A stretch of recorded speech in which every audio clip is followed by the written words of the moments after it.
Good morning, Year 3. Welcome to our last week on our book, Fortunately the Milk. So we're going to start off today by reading a little bit more from the next section, and then we'll do a little bit of work around that and to do with the author. Okay, so let's get going.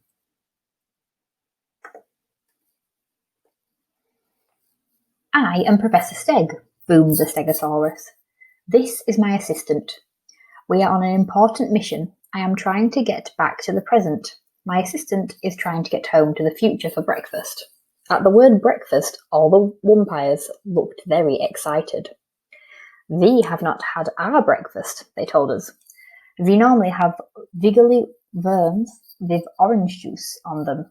Orange juice makes worms even wrigglier, like wandering spaghetti.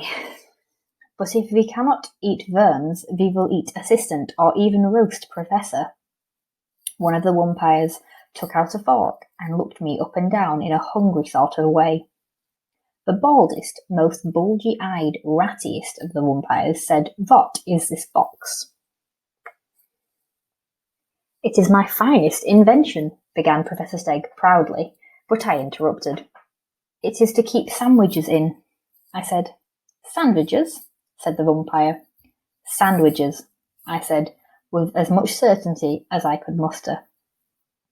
"We thought it was a time machine," said the head umpire, with a sly, sharp smile, "and we could use it to invade the world." The world. "Definitely sandwiches," I told him. "What happens if I press this button then?" asked the lady umpire. She had long black hair that covered most of her face, and peered out at the world with one suspicious eye. She pressed the button. We went forward 6 hours in time. "See," said the professor happily. "All this place needed to brighten it up was a little bit of sunshine." The head umpire said, "What?" and dissolved into a cloud of oily black smoke. So did all his friends. "Yes," I said, "it is a nice place here, after all, in the daylight." The professor tinkered with the jewels and the string and the button. Then he said, "I think I've got it properly fine-tuned now. This next press should bring you back to your own time, place, and breakfast."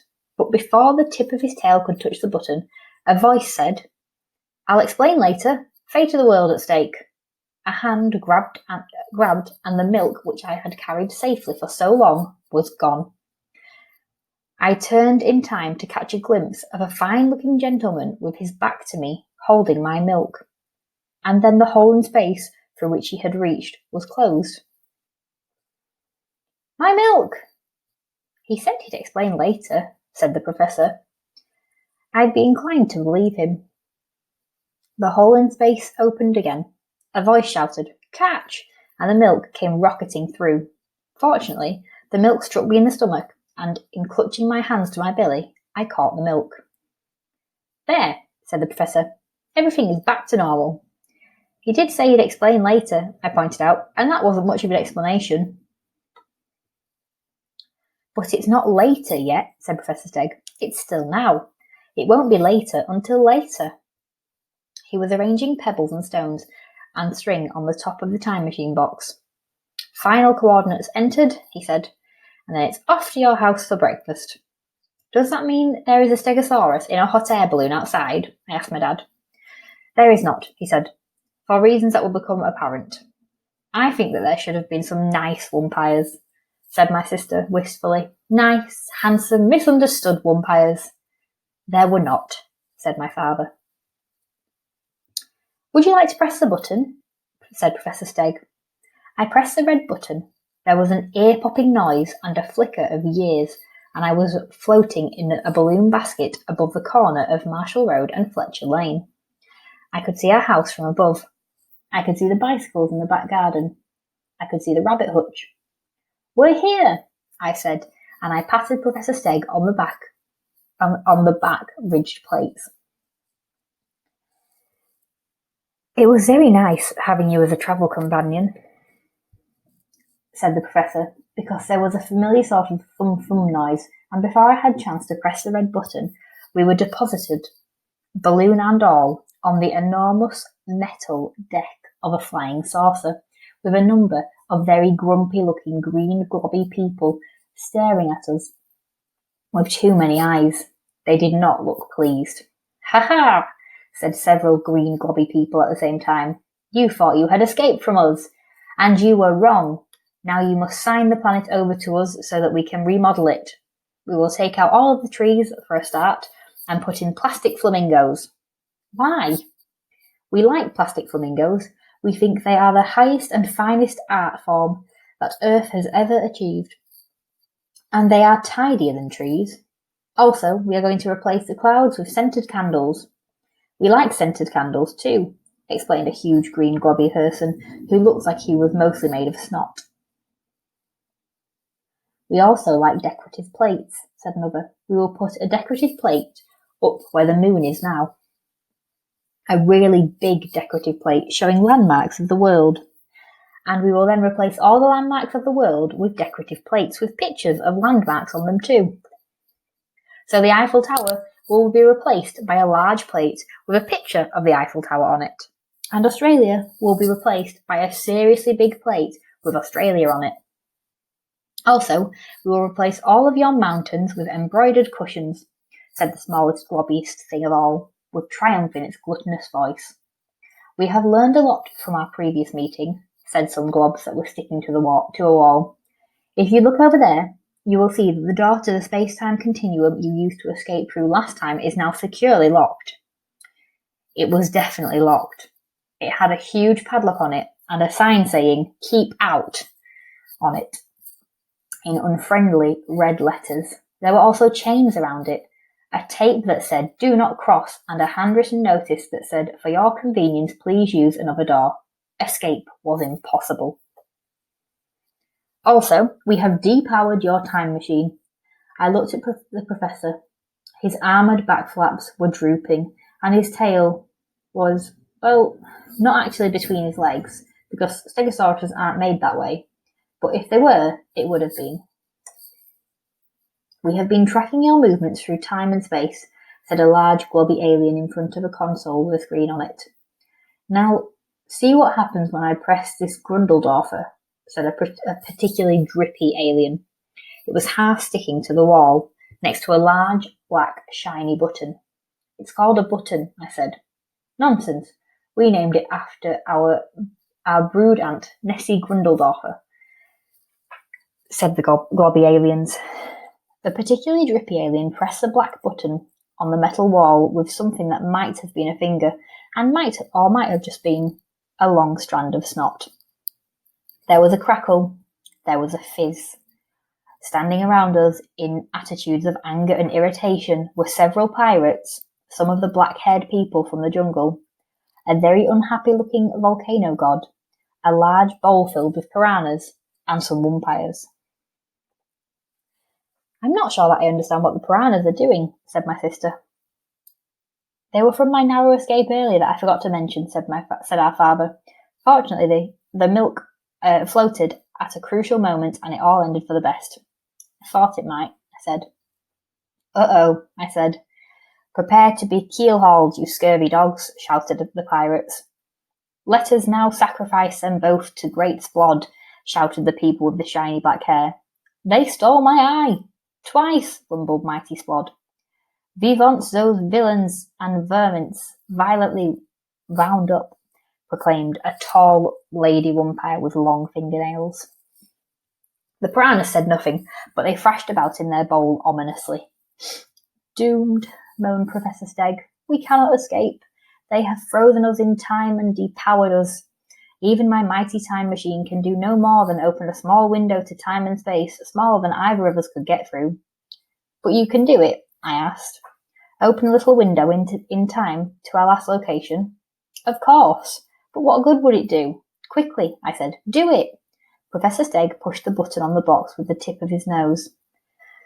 There was a zoom and a plip, and a window opened in space and time large enough for an arm to get through. I reached into it. "I'll explain later," I said. "Fate of the world at stake." I grabbed the milk from me 15 minutes earlier, through the tiny space-time portal. You must like milk a lot, said the globby aliens. But that craving for lactic liquids will not make us take pity on you or let you go and spare your badly designed planet. It should, I said. What am I holding in my left hand? The milk, they said. And what am I holding in my right hand? They paused. Then one alien, so green and small and so globby and crusted that he might have been an enormous snot bubble blown by an elephant with a terrible head cold, said, The same milk from 15 minutes earlier. Exactly, I said. Now, think about this one very carefully. What would happen if I touched these two things together? The globby aliens went a very pale green. The pirates, shiny black-haired people, and the piranhas looked at them, puzzled, seeking some kind of explanation, as did the umpires. If two things that are the same thing touch, proclaimed the volcano god, then the whole universe shall end. Thus saith the great and unutterable Splod.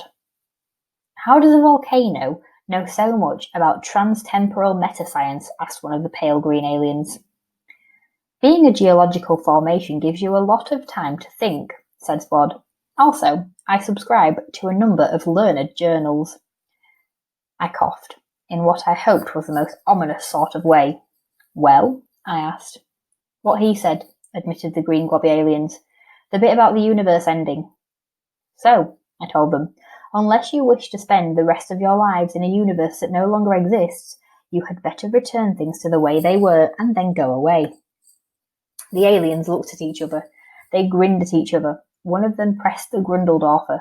The umpires, pirates, piranhas, volcano god, and the worshippers of the volcano god were gone. What if, suggested one of the green globby aliens, hopefully, we only redecorated the southern hemisphere? Not a chance, I said. Now release us, or the milk touches itself. And then go away, leave this planet forever. As much as our book as we are reading for today, so our learning part of our lesson is going to be all about Neil Gaiman. Now, Neil Gaiman is the author of the book which we are currently reading, so it'll be interesting to find out a little bit more about him and do something related to him. So let's get going. So here's a little fact file. So he was born Neil Richard Gaiman on the 10th of November 1960 in Hampshire, England. He now lives in Minneapolis in America. Neil's parents were called David Gaiman and Sheila Gaiman. He has two younger sisters called Claire and Lizzie, and he has 4 children and is married to his second wife. Family background. So Neil Gaiman's family come from Poland and other Eastern European countries. They are Jewish. The first people in his family to come to the United Kingdom was his great-grandfather. His father worked at a grocery store, which is a shop that sells food and household items, so similar to a supermarket but not quite as big. And his mother worked as a pharmacist, so a person who gives out medicine. So you might find these are the doctors or in the pharmacy next door to the doctors. Early life. Neil could read at the age of 4. He loved books and would read whenever he could. As well as being talented at reading, he was good at other subjects in school. He had lots of favourite texts when he was younger. Here are some of them. The Chronicles of Narnia by C.F. Lewis, Alice in Wonderland by Lewis Carroll, and various comics, in particular Batman. Early writing. Neil wanted to write his own comic books for older people, but did not know how. He started his writing becoming a journalist. So it's a person who writes for a newspaper or a magazine. He wrote for many different newspapers. His first published short story was for a magazine in 1984. He stopped being a journalist in 1987. He felt that newspapers often did not write the truth. Books. In 1984, he wrote his first book, which was a biography of the band Duran Duran. So a biography is an account of someone's life written by someone else. So it tells you all about that thing written by someone else. He has written books for all ages. Click on the ages to reveal some books written by Neil. So for 0 to 5, he's written Choose First Day at School. For 9+, he's written Coraline. For 12 to 17, he's written M is for Magic. And for adults, he's written Stardust, which is also a movie which you may have seen. Comics. In the late 1980s, he began writing for comics. One of his most popular works brings the character Sandman from previous comics back to life. He's also written for Marvel Comics and written a 2-part Batman story. Films. Some of Neil's books have also been turned into films. 2 of the most well-known include Stardust and Coraline. He has also written an episode for the television series Doctor Who. Outstanding achievements. So Neil has won many awards, including the Hugo Award. This award is for the best fantasy writing.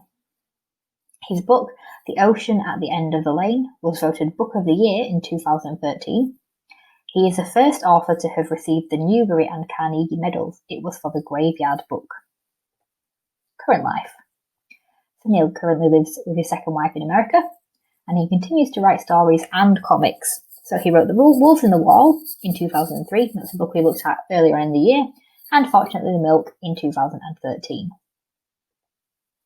So your task for today is, can you have a go at writing in the style of Neil Gaiman? So his favourite style of writing is comic book writing. So can you write your own comic book strip and set it out in a similar template to what you've got here? It doesn't have to look exactly like this, but this is just to give you an idea. And obviously we know that in comics we have lots of big onomatopoeia sound bubbles coming out to show the different sounds that are happening. So your comic could be about anything you like. You could write it to do with the story that we're learning about. It could be absolutely anything. I really don't mind. But can you have a go at writing your own comic strip? So that means drawing little pictures and putting some speech and some words. You may write a little sentence that goes in the top or in the bottom of your box to tell you what's happening in that picture, in that section of the comic. So have a go at writing a comic in the style of Neil Gaiman. I don't mind what you do, but have some fun with this. And I will see you for our next English lesson on Thursday. Bye!